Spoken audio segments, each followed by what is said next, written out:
নমস্কার বন্ধুরা, সকলে নিশ্চয়ই ভালো আছেন, সুস্থ আছেন। আজকে যে রেসিপিটা নিয়ে এসেছি সেটা একটা প্রনের রেসিপি। চিংড়ি মাছ দিয়ে খুব টক মিষ্টি স্বাদের একটা রেসিপিটা ভালো লাগলে অবশ্যই একটা লাইক করবেন, শেয়ার করবেন সকলের সাথে, আর অবশ্যই করে চ্যানেলটাকে সাবস্ক্রাইব করে নিয়ে পাশে থাকা বেল আইকনটা প্রেস করে দেবেন। তাহলে আমি যখনই কোনো রেসিপি আপলোড করব আপনাদের কাছে তার নোটিফিকেশন পৌঁছে যাবে।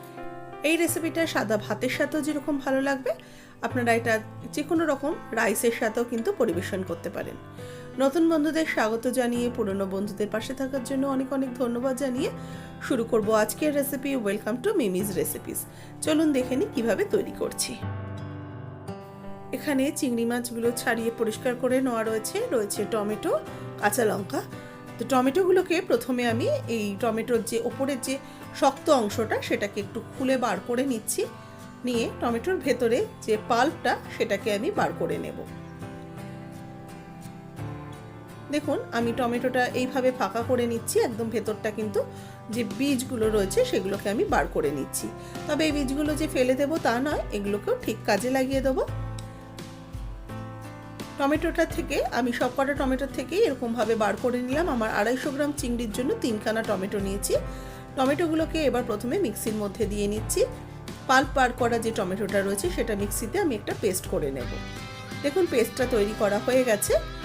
এবার আমি কড়াইতে তেল দিয়ে দিয়েছি। তেলের মধ্যে প্রথমে জিরে ফোড়ন দিয়ে দিচ্ছি।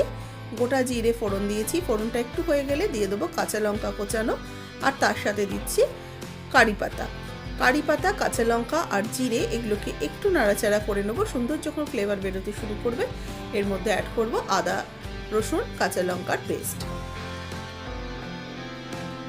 আদা, রসুন, কাঁচা লঙ্কার পেস্টটাকেও ভালো করে একসাথে তেলের সাথে একটু মিশিয়ে নেবো আর একটু কষিয়ে নেবো।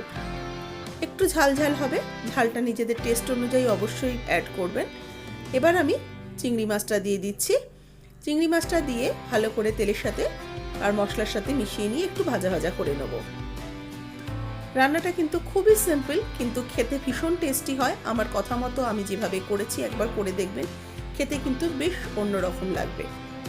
চিংড়ি মাছটাকে একটু হালকা ভাজা ভাজা করে নিয়েছি। দেখুন, চিংড়ি মাছ থেকে একটু জল বেরিয়েছে। এবার এর মধ্যে স্বাদ মতো লবণ অ্যাড করব, আর রেগুলার যে মশলা সেগুলো দেব।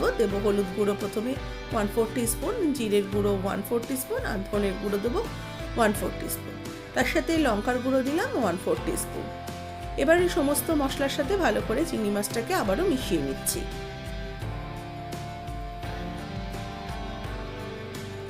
এবার দিয়ে দিলাম টমেটো যে পেস্ট করে রেখেছিলাম, সেই টমেটোর পেস্টটা দিয়ে দিলাম। টমেটোর পেস্টটা দিয়েও ভালো করে এবার মিশিয়ে নেব। এবার স্বাদ মতো চিনি দিয়ে দিলাম।